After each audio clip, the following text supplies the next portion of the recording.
Pertinho do centro de Curitiba, um túnel verde, onde as árvores se entrelaçam como um casal que se abraça. Que ironia ser essa a rua homenagear Júlia da Costa.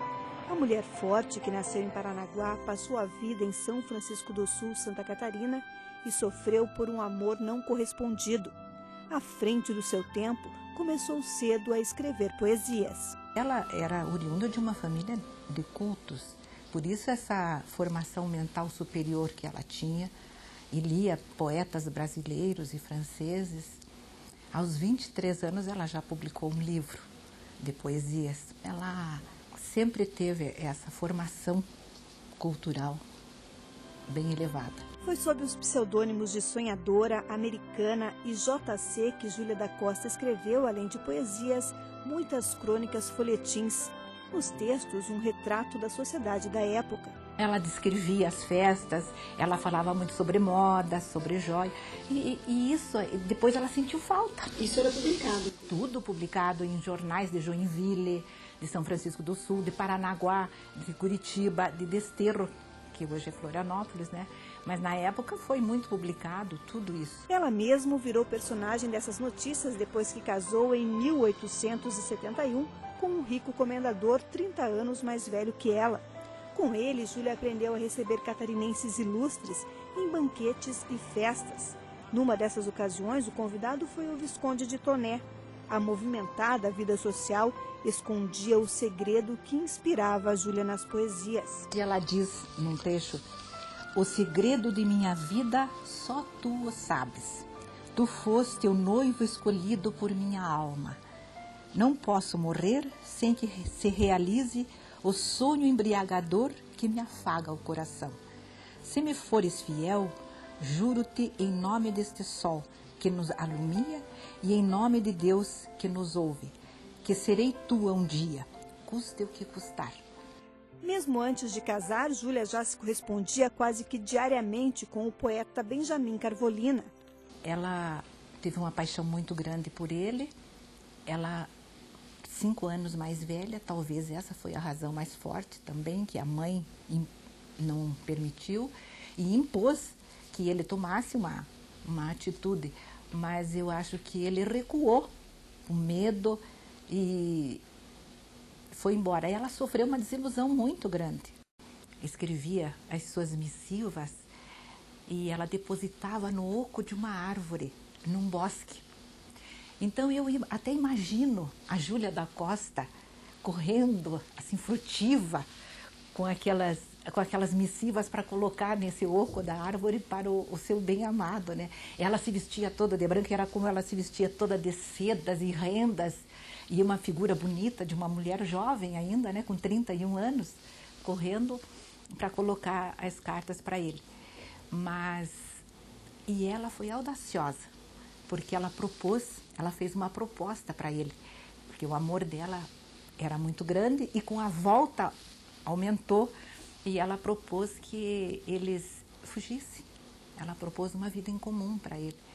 E mais uma vez ele recuou, porque eu acho que ele foi um fraco, porque ele não quis, fugiu dela novamente, e com medo da opinião pública, né? E quem sabe ela não foi amada por ele, tanto quanto ela o amara, né? Abandonada pelo homem que amava, os poemas passaram então a ter o tom da desilusão. O comportamento de Júlia da Costa mudou. Ela se entregou às festas e, para espanto dos moradores da pequena São Francisco do Sul, pintou os cabelos de negro, encheu o corpo de joias e participou de campanhas políticas. Porque daí ela começou com essas festas e recebendo muito as pessoas, a sociedade catarinense frequentava muito a casa dela. E ela era uma pessoa assim que ela foi um mito para a cidade. Ela ficou assim uma figura muito importante para a época. Há registros dessas cartas, né, da correspondência dela com com o Benjamin Carvolivo, com o amado o poeta. dela. Mas não há dele para ela, né? Não, e inclusive, veja bem, ele só ficou conhecido através das cartas dela, porque hoje ninguém fala do Benjamin Carvolivo. Escreveu compulsivamente até a morte do marido. Tinha então pouco mais de 50 anos. Não saiu mais dali. Enlouquecida pela melancolia, passou a pintar painéis por toda a casa. Neles, a representação de uma vida feliz. Conta-se que solitária, escondida no casarão, Júlia escrevia um romance que nunca foi encontrado. Quando ele morreu, ela devia ter assim uns 55 anos. Na época, ela achou-se velha e fechou-se no casarão. Ela tinha os empregados que a serviam e ela ficou fechada nesse casarão. E dizem que ela até começou a escrever um romance, porque depois da morte dela, ela encerrou-se nesse casarão, então não entrava ninguém ali. E como ela tinha uns salões para festa muito grande, nesse salão ela permanecia a maior parte do tempo. E eles encontraram uns painéis de seda muito bonitos, com personagens, com cenas, e cenas campesinas. Ela desenhava nesses painéis de seda e fazia colagem. Diz que era parte do romance que ela estava escrevendo, mas que não foi encontrado esse romance depois da morte dela. O interessante é que esses painéis eram muito bonitos e eram muito alegres, cores vivas, bonitas. Então, talvez esse romance tenha sido assim escrito na imaginação dela, né? Ela não chegou a passar para o papel. Ela ficou desenhando e compondo e não chegou a escrever. Ficou, né, na imaginação. Júlia da Costa morreu aos 63 anos.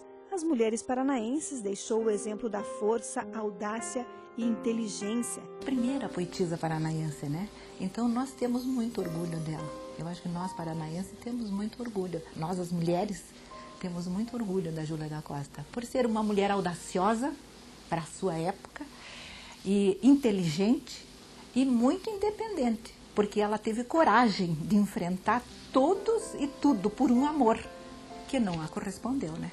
Em Curitiba, a rua que leva o nome dela parece ter se desenvolvido de acordo com a trajetória da escritora. Começa tranquila, arborizada, cheia de poesia. No final, as árvores vão escasseando, a paisagem muda, fica dura, sem brilho, assim como o final da vida da primeira poetisa paranaense. Conheço que te amo, não com esse amor ávido de saciedade, onde o cálculo é tudo, mas com um amor imenso, imenso como o infinito. Nunca amei senão agora, acredita. Júlia da Costa.